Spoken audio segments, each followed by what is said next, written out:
en todo este escenario se ha hablado mucho sobre, como menciona Alejandro, los criterios supuestamente desinteresados de los organismos y también de que hay una supuesta dicotomía entre economía o salud. Parece que eso es un poco lo que se ha tratado de instalar. En este sentido, ¿cuál es el rol que ves del Estado-Nación?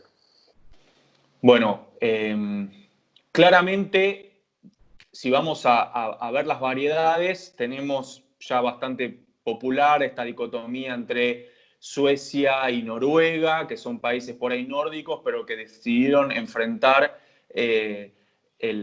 digamos, esta pandemia con distintas propuestas, uno con un sistema mucho más laxo de cuarentenas y otro con cuarentenas mucho más estrictas.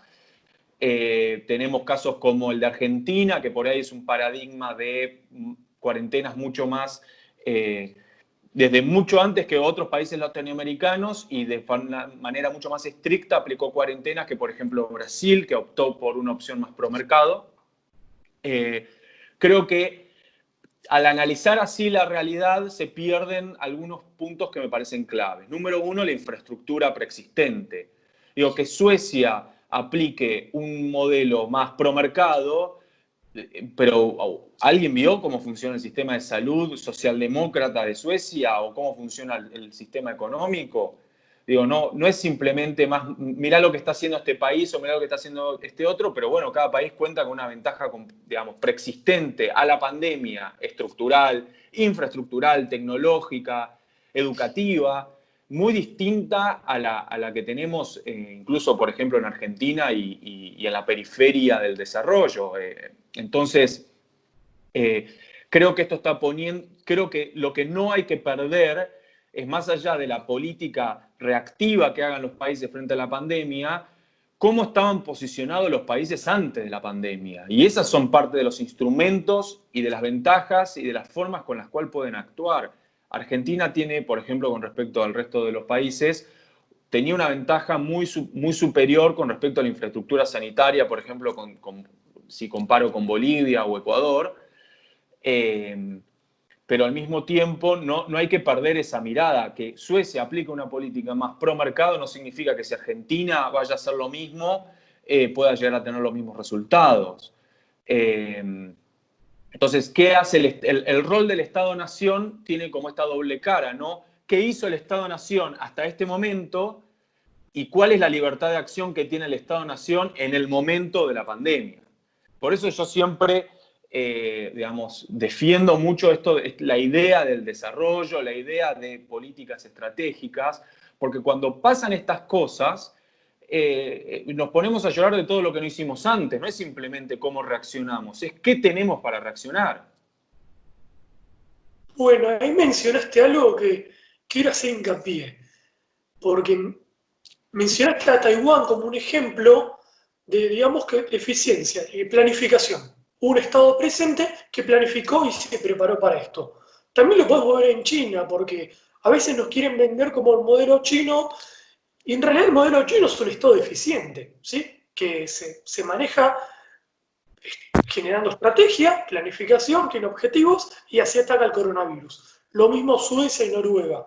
Podemos ver en base a este coronavirus, esta crisis, digamos, que ha generado el coronavirus, por un lado, estados eficientes y por otro lado, estados que parece que, como bien mencionas, responden, pero más bien pareciera a intereses ideológicos, como el mercado, o quiero poner a funcionar el modelo sueco, noruego, o un modelo absolutamente estatista, que luego parece que se choca con la realidad y que no funciona así.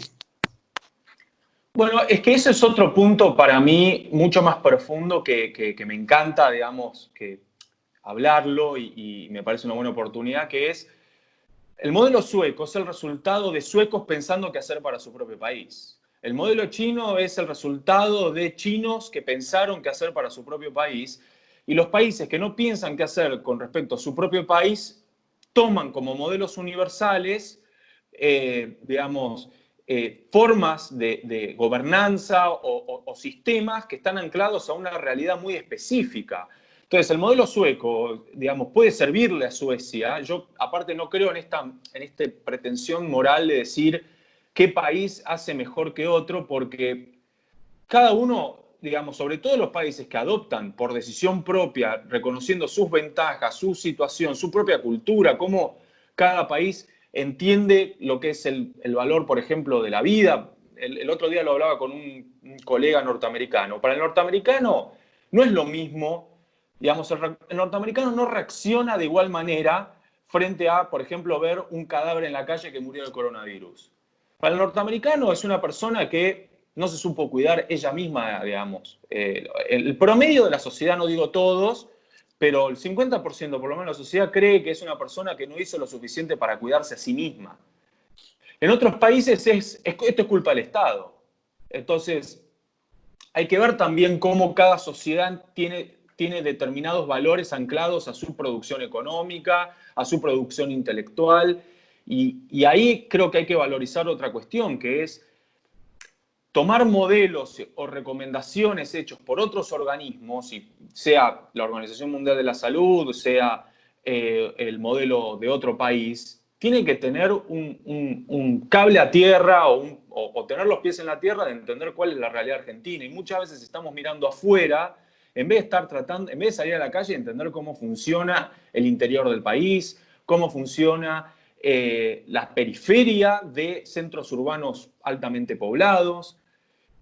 Digamos, la verdad que a veces cuando yo leí algunas de las recomendaciones o algunas cosas, digo, pero ¿qué sabe este individuo en una universidad perdida en algún país nórdico de lo que se vive en la Villa 1114? Digo, hay como un desanclaje con la realidad sociocultural y económica argentina que tomar recetas hechas por otros países a veces te faltan ingredientes. Y te faltan ingredientes que hacen a la receta. No se puede hacer una chocotorta sin chocolina. Digo, ¿no?